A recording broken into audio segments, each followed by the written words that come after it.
Hello friends, in today's video we are going to write top-down program for 01 knapsack problem. In my last video I have already explained about the recursive program and we have done some analysis and found out that we can apply dynamic programming here. Okay? So you may be thinking why I have written the recursive program. And if you have watched my previous video, that is the video on longest palindromic subsequence and common subsequence, you may have noticed that I am using recursive program and converting this program into a top-down program, and this is same thing I will do in this particular video. Okay, so to write a top-down program, what we need a table.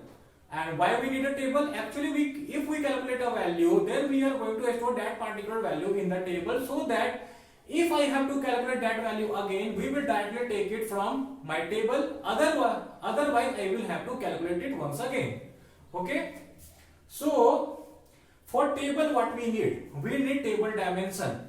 And where can we get this table dimension from? We can get that table dimension from a recursion tree. So if you remember, in last video I have drawn this recursion tree for this particular example. In this example I had three objects. These are the weight associated with the object and this is the profit. And my capacity of the knapsack was 3 kg. And this was the recursion tree. So if you may notice, this particular 3 is the object and this 3 is the capacity. See how many distinct value object is taking. 3, 2, 1 and 0. 3, 2, 1, 0. Okay. And how many distinct value capacity is taking? 3, 2, 1 and here it is 0. So this is taking 4 distinct value, this is also taking 4 distinct value. So in worst case, it can take 4 values and it can also take 4 values. So basically what are my conclusion from here? My table dimension will be, suppose this is x and this is y, then my table dimension will be x plus 1 cross y plus 1. Okay?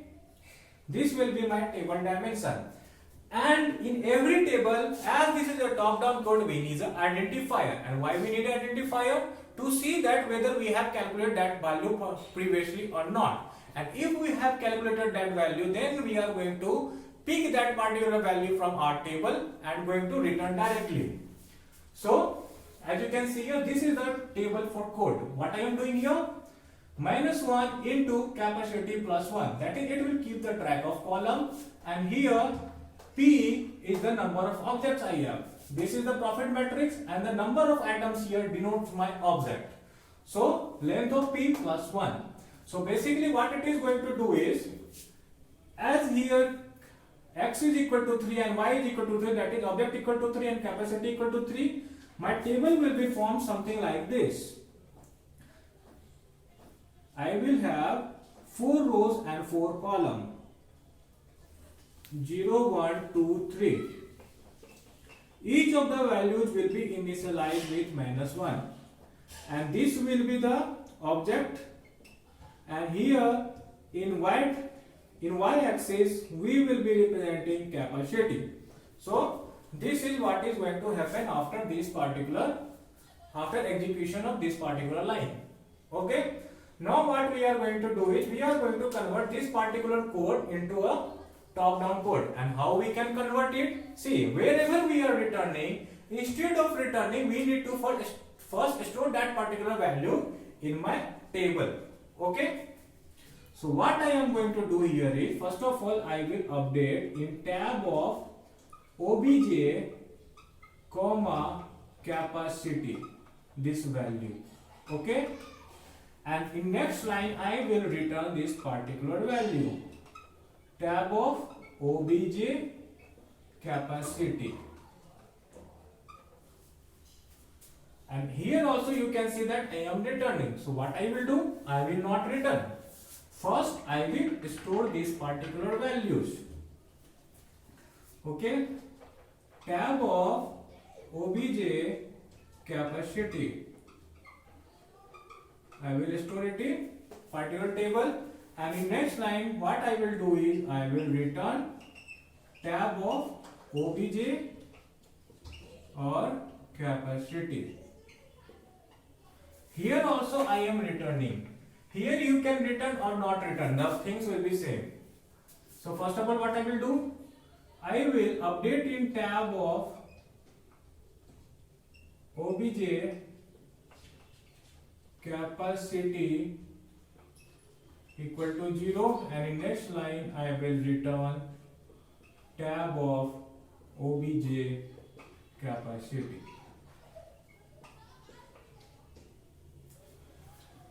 Now this thing is finished, but one most important thing is remaining. What is that? We need to check that whether we have calculated this value prior or not.